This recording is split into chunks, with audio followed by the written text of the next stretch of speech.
Hello, and welcome to Still Behind the Bench. My name is Adam, and on this channel I will attempt to describe the science behind distilling spirits in a more technical way.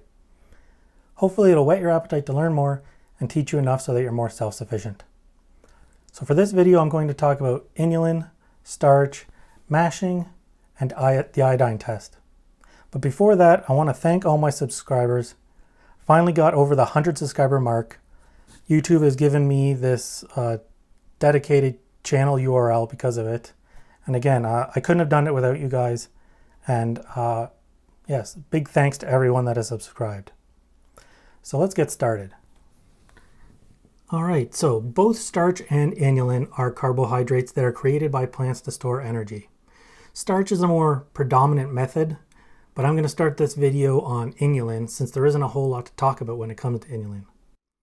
Inulin is a polysaccharide, just like starch.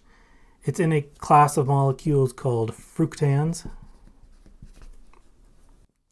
because they're composed of fructose molecules, although inulin has what's called a terminal glucose molecule, which means at the very end of the chain there is a glucose molecule.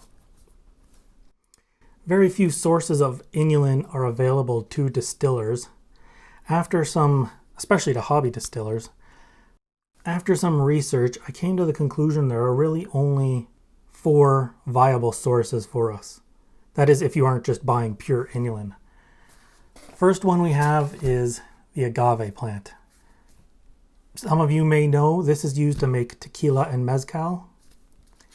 This is what the agave piña looks like, or agave heart.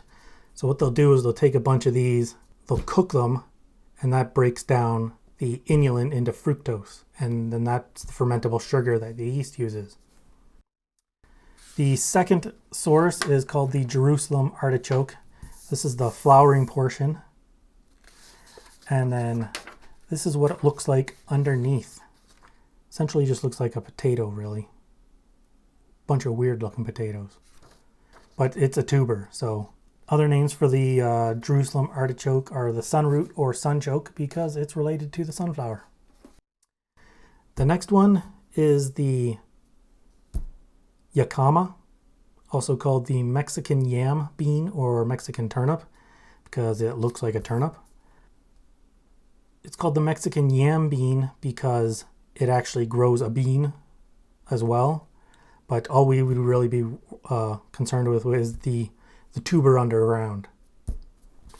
And then finally we have a plant called the yacon. It looks like a sweet white potato, or a white sweet potato I should say. It's native to South America. The yacama, which I just showed, was native to Mexico. And they actually make this into an alcohol, but I couldn't track down what the name of it was. If anyone knows, please leave the name in the comments. So there are really 2 ways to break down inulin molecules. You can do it enzymatically with an enzyme called inulinase, if you can track it down. I could find it on Alibaba, but I couldn't find it being sold by any of the chemical suppliers I normally check out. But interestingly enough, certain molds can break this down, including Aspergillus,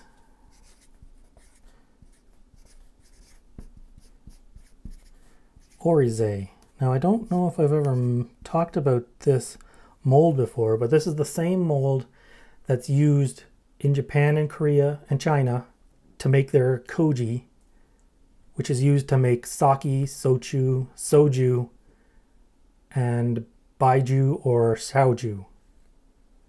So you could infect any of those plants I showed before. I'd probably dice them up or mash it or something. Then you could infect it with this fungus, this mold, give it a few days, and then you could come back and infect it with the Saccharomyces yeast, and it should be able to turn it into a usable alcohol. The other option would be to break it down physiochemically using heat.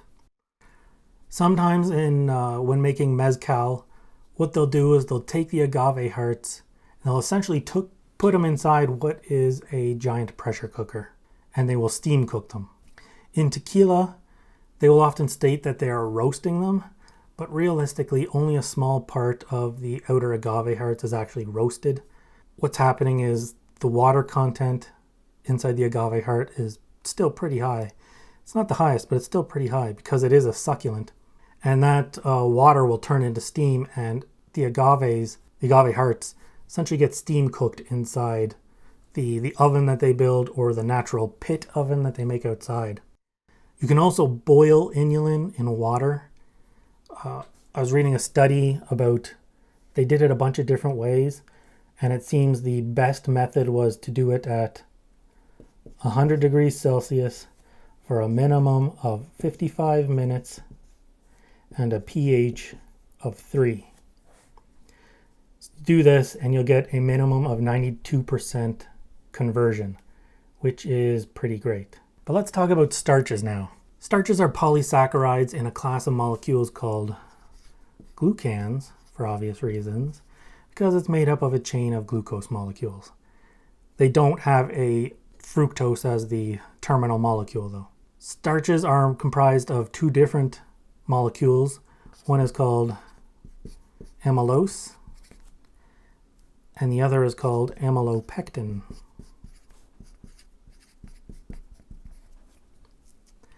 Amylose is a single chain of glucose molecules, while amylopectin is made up of an amylose backbone with branches of amylose. Both polysaccharides are completely unfermentable by yeast. They cannot assimilate them or ferment them, so they need to be broken down, typically by a hydrolysis, into a fermentable sugar. So the amylose molecule is made up of a single chain of glucose molecules attached by an alpha-1,4 bond. Due to the chemical nature of this molecule, it forms something like this, a helical shape.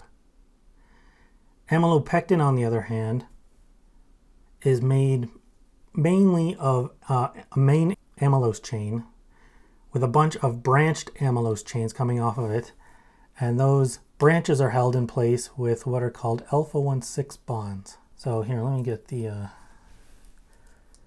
looks like this. Here, let me,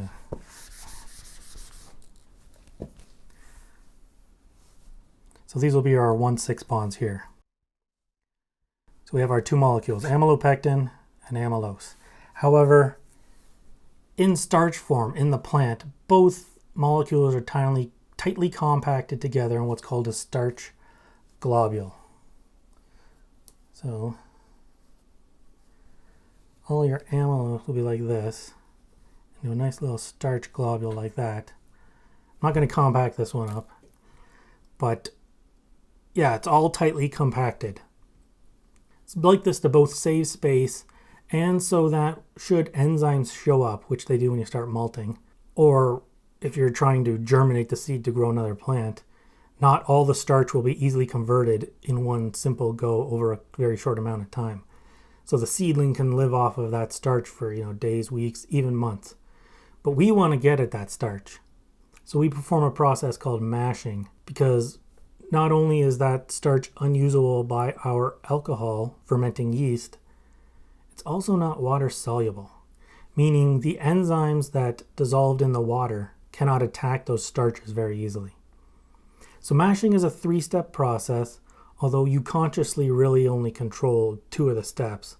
But those 3 steps are gelatinization. Here, let me write these out. We have gelatinization, liquefaction, and saccharification.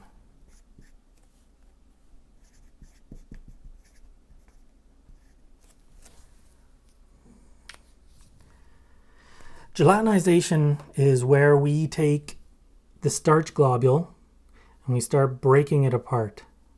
It's a simple process. You put starch, flour, milled grains into water and you start heating it up. and the water will start to get in between, and it will start to break these up so that you have these major chains of amylose or amylopectin floating around in the water. Let me see if I can get these apart. Like that. But it's still not really water soluble. This is where the liquefaction step comes in.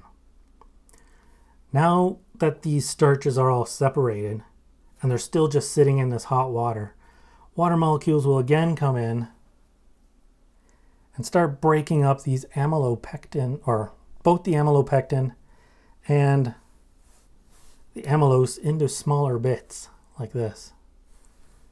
And these, since they're shorter chains, these are water soluble. So the starch will start dissolving into the water, and now the enzymes can attack these chains and break them up into fermentable sugars. Okay, so after all these small bits have been broken up and they're now dissolved in the water, the enzymes will come to work. So here's my alpha amylase. It'll come over and it'll start straightening the amylose out, and then it'll attach itself and it'll come in and start just chopping off glucose molecules, or maltose. And then we have sugars, fermentable sugars. So if you only have alpha amylose or beta amylose, it'll come in and it'll start doing the same thing to the amylopectin, except when it gets within 2 glucose molecules of these alpha-1,6 bonds, it'll stop because it can't break these bonds. However, if you have a debranching enzyme, let's say glucoamylase, limit dextranase, which I think is also called isoamylase, isomaltase is another debranching enzyme, and pololinase, they can all break alpha-1,6 bonds. So it'll come in and it'll attach itself, say here, and it'll just, see if I can get this to work, break that bond.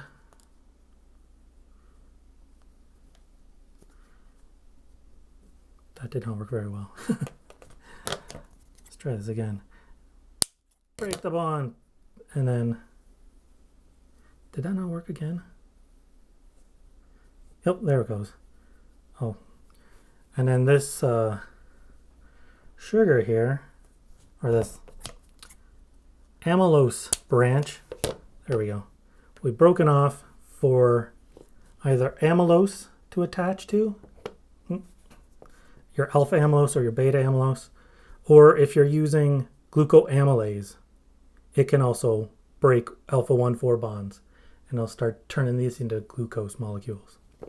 It takes a bit longer for the enzymes to break up regular amylose because it has to, or I should say these little amylose chains, because it has to straighten them out first before it can get to work breaking them apart. But with amylopectin, it can start breaking these apart immediately until it gets to the alpha-1,6 bond. And if you only have an alpha or beta amylase, then what you'll get are called limit dextrins. And it essentially is just this. 2 glucose molecules, 2 glucose molecules, and 2 glucose molecules in a T-bond with an alpha-1,6 in the middle. And this will just float around in the mash. Never broken apart. They're called limit dextrins. So you're probably wondering now, how do I mash? Well, let's take a look at it here. Let me clear this stuff out of the way. So, how do I mash? What temperature do I need? Does pH matter? How do I know when it's finished? Let's take a look at that. There are many different types of starch from a very varied host of plants. One thing you should know is that most natural plants aren't balanced when it comes to the amylose versus amylopectin concentrations. Most plants are very heavily slanted towards amylopectin by a rather large amount, between 70 and 85% from most plants. There are plants that have an even higher amylopectin concentration, especially bread varieties. You may have heard of waxy maize corn varieties or waxy potatoes. These have super high amylopectin concentrations, typically between 95 and 99% amylopectin. There are also high amylose varieties of corn. One is called Amylomaize 7, and it is bred specifically, as far as I know, to make cornstarch in a box, so refined products. I believe there is also varieties of potatoes for making potato starch, and I imagine a lot of the others also have specially bred varieties just to make starch products, which predominantly is going to be amylose. Whether this unbalanced starch content is a good or bad thing, I can't really say. Having mostly amylose would be good for natural enzymes because there will be less limit dextrins produced, but having amylopectin is a lot quicker for us when we're doing our mashing process, so there's a bit of give and take between the two of them. So on the mashing front, having a pH, I'll start with pH, having a pH around 5 or a bit lower for gelatinization and liquefaction seems to be the ideal level. And keeping it for that level for the natural enzymes in the grain, or in the case of something like bananas, plantains, or sweet potatoes, I think yams too also produce a lot of their own enzymes. They all like just slightly acidic conditions. If you're going to be adding enzymes, so pH 5 for natural enzymes.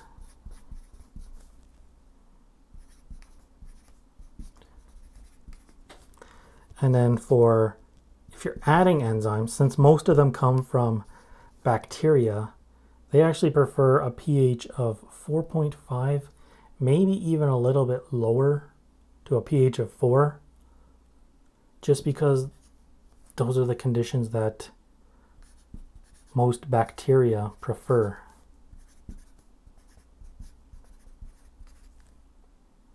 But if you're buying enzymes, it should say on the package or on the website what the optimal pH and temperature needs for those enzymes. So follow that, because this might not always be the case. The temperature you're using will typically come down to two factors. Will you be adding your own enzymes, or will you be using natural enzymes? Hands down, it is always more efficient in terms of saccharification efficiency or conversion efficiency to fermentable sugars, and energy efficiency to use added enzymes that come from a bacteria. This is why a good large number of professional distilleries actually add enzymes themselves, just because it's more efficient for them. As I said in the enzyme video, you can get dedicated enzymes that are very high temperatures so that you can do a pre-fermentation boil to kill off any bacteria that might have hitched a ride on the grains. But sometimes, at least for us hobbyists, you want a more traditional product or a more natural product, and you want to use the natural enzymes, which is absolutely fine. I do that a lot of the time as well. But here's some rules of thumb that I use for mashing in terms of temperatures. So if you're using 20% or more rye or oats, your first mashing temperature should be as close to 45 degrees Celsius or 113 degrees Fahrenheit. That's because rye and oats have a large number of beta glucans in them. And beta glucans, when they start mixing with water, will turn it into porridge. This is literally why you can have oat porridge, because of and it's like thick. It's because of these beta glucans. So beta glucanase, the enzyme that breaks it down, is ideally active at 45 degrees. If you go above around probably even as close as 48 degrees, they'll start to denature. So you want to try and hit 45 degrees, and you leave it there for about, you'll know when it starts to work because you'll feel, if you try to stir it, it'll get a lot thinner and a lot less viscous. Another beta glucan issue is if you're using more than 40% wheat, I've noticed you can get problems with beta glucans as well. So again, you'll want to start at 45 degrees Celsius for about 30 minutes. And yes, you stir it and you'll feel it get less viscous. Next up, I'm going to talk about corn specifically because corn hates you. It's a pain in the ass to mash. You can look at tons of charts and graphs showing that cornstarch should gelatinize at 65 degrees Celsius or 149 degrees Fahrenheit. But they are total bullshit. They are lies. Talk to anybody who's ever tried to mash cracked corn, corn flour, cornstarch, anything related to corn, except maybe malt corn. I've actually never done malt corn before, but all those other corns, they will not mash properly at 65 degrees Celsius. It will not gelatinize and it will not liquefy. You have to hit a minimum of 85 degrees Celsius, which is about 185 degrees Fahrenheit. Minimum. Oops.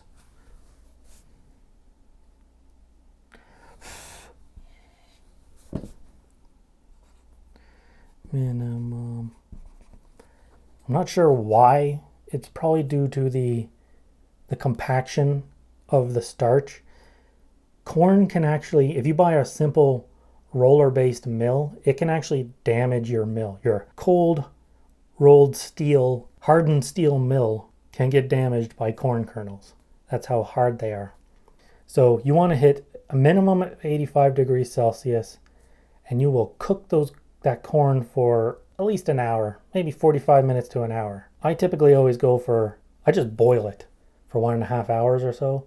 Although I've recently moved into using my Instant Pot pressure cooker for about 45 minutes, and it seems to do the job as well. Obviously, if there were any enzymes present, they would be completely destroyed and denatured.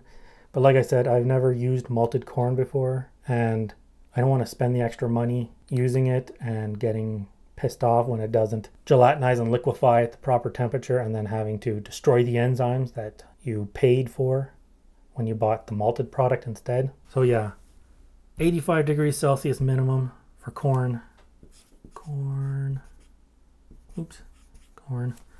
But just boil it. It's the easiest way to do it. Boil it for 45 minutes to an hour, and you should be good to go. For the majority of other grains, you can mash between, what would that be, 55 degrees Celsius to 65 degrees Celsius, which would be 131 roughly Fahrenheit to 149 degrees Fahrenheit. Although ideally you want to try and hit between 60 Celsius and 65 degrees Celsius, which again would be 140 Fahrenheit to 149. This will happen a lot faster, but it will still work in these temperatures. So you can gelatinize, liquefy, and do saccharification at these temperatures.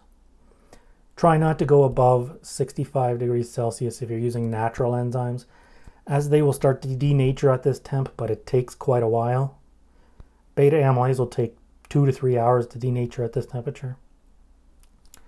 Whereas alpha amylase doesn't start denaturing till around 75 degrees Celsius or 167 Fahrenheit. And that's for natural alpha amylase. Like I said previously in this video and in the enzyme video, you can add enzymes and you can buy temperature stable enzymes, which can easily sit, like no name brand heat stabilized, can easily sit at 80 degrees Celsius, maybe even 85 for hours and have no problem. But then there's enzymes like, there's a company called Novozyme. They are actually pretty big in the professional distilling world. And they make a product called Thermomil SC. And it can sit at 95 degrees Celsius to 105 degrees Celsius, which is,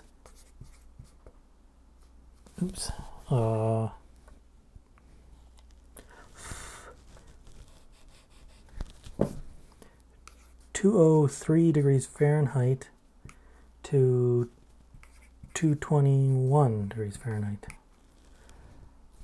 That is super hot. That's boiling. So you could put this in with your corn, the corn that hates you. You can boil it alive, and then it will gelatinize, liquefy, and saccharify all very quickly, probably in under 45 minutes if you use these temperature or heat stabilized amylase enzymes, because they come from, can't remember the name of the bacteria, but I think it's a bacillus based bacteria. Bacillus. And I think the specific species names has the word thermo in it. But I imagine there's a bunch of different high temperature bacteria that can handle these kind of temperatures and produce amylase enzymes. So then the last thing you need to know is, how do you know when you're done? Like, you've been doing all this, you're sitting around for 45 minutes to an hour, and you're wondering, is it done yet? Well, in elementary school, you may have done what's called the iodine test, or in high school. Essentially, they'll mix up a starch solution and they'll drop in some iodine. And if there's starch present, it'll turn dark blue. If there's no starch, it'll just turn yellow, which is the color of the iodine mixed with water. But there are a few things you need to know that aren't typically just told to people. I've watched a lot of videos on the iodine test, and nobody ever really seems to mention this except for the very science-minded videos. First off, the iodine solution you need to use will have, here, let me get this into focus if I can. I can't read.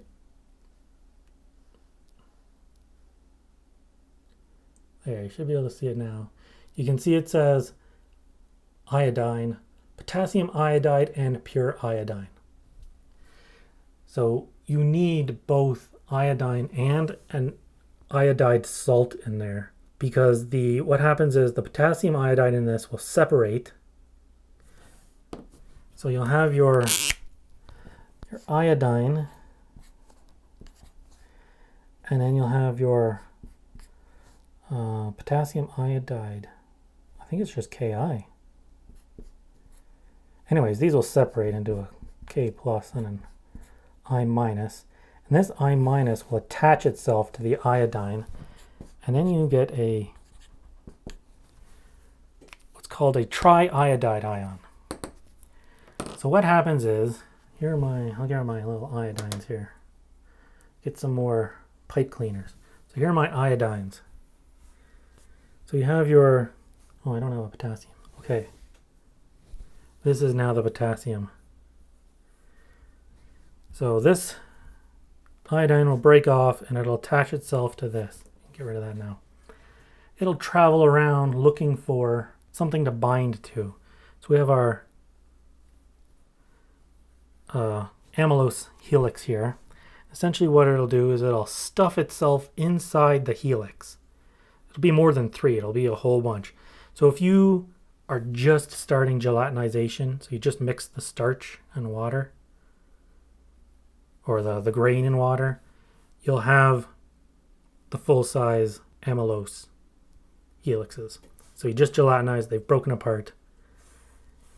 They'll stuff themselves in, and then what happens is, because of the complementary color system, which you may have also learned about in grade school or high school, you know that one color is opposite the other.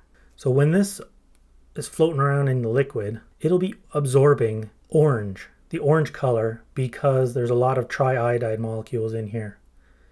And because it emits, or because it absorbs all the orange, what it will do is start emitting the color blue.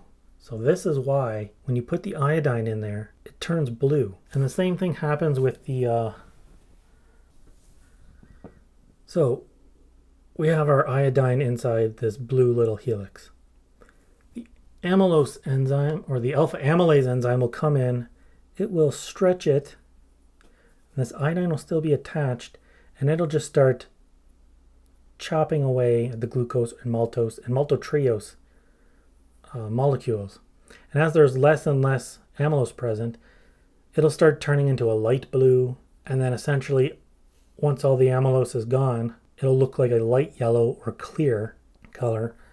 Obviously, those last two colors may be difficult to see, the light blue and the yellowish or clear, because the mash will be cloudy and will typically take on the color of the grain you're using. So it may already be a bit yellowish or brown of some color. But you'll know that, if you add iodine, like if you take a sample and you add iodine and there's no apparent color change, then all the amylose has been changed into a sugar. However, at the same time, our amylopectin molecule is also having iodines attached to it. Oh, we need two more. Our triiodide ion is attaching itself, but it doesn't turn blue. Because there's less triiodide bonding to that amylopectin, so it looks more yellow than orange. It means it emits a violet color, violet purple. Again, it may not be the easiest to see in your mash water, but as this gets broken down more and more, it actually changes to a sort of a reddish color, or I'd say a violet reddish, and then it'll turn into a more yellow clear as the what's left is just glucose molecules or limit dextrins. Again, you probably won't be able to see the yellow. Well, maybe. One way to do your iodine test is to just use a white surface. Put a sample like on a small dish or saucer. Just take like a teaspoonful of your mash liquid and then drop some iodine in it. But the thing to know is that since there's such a larger amount of amylopectin versus amylose, a lot of the time all the amylose can get used up first before the amylopectin, and you may start seeing purple or a reddish purple before it's finished. So you need to know that just because it's not blue, like all the videos I've watched, they say when it's not blue, it's finished. You may see purple or red. And if it hits that point, you should know that it's not done yet. So yeah, what I do is I'll take a small sample, I'll put it into a white dish, then add a drop or two of iodine solution. If it doesn't change color, or it changes to a sort of yellowish, then it's finished. If it turns dark blue, it's nowhere near done. If it turns purple violet or violet red, then it's well on its way. So, don't think because it's not blue, it's not done. I typically start doing the iodine test about 30 minutes into mashing, because as soon as these enzymes in the grain or the ones you've added, as soon as you put them in water, they go to work. They may not be super fast until you hit their ideal temperature, but it can go surprisingly quickly. I've had corn pass the iodine test after only 45 minutes of mashing, which has surprised me, since typically it always takes me an hour to an hour and a half into mashing before I pass the iodine test for corn. That said, if you're still getting dark blue,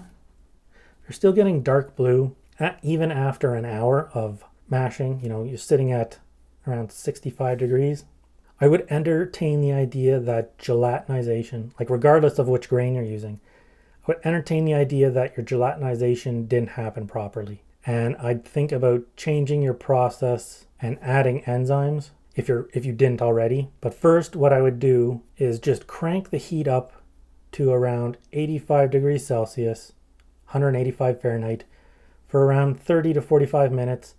Then lower the heat back down to 60 to 65 degrees Celsius, or 140 to 149 Fahrenheit. And then you add your alpha amylase. That has never failed me. And after this, it has always passed the iodine test. So you add your alpha amylase, sit there for another 30 minutes, and at minimum, you should see that the iodine test is changing the color of whatever starches are in there.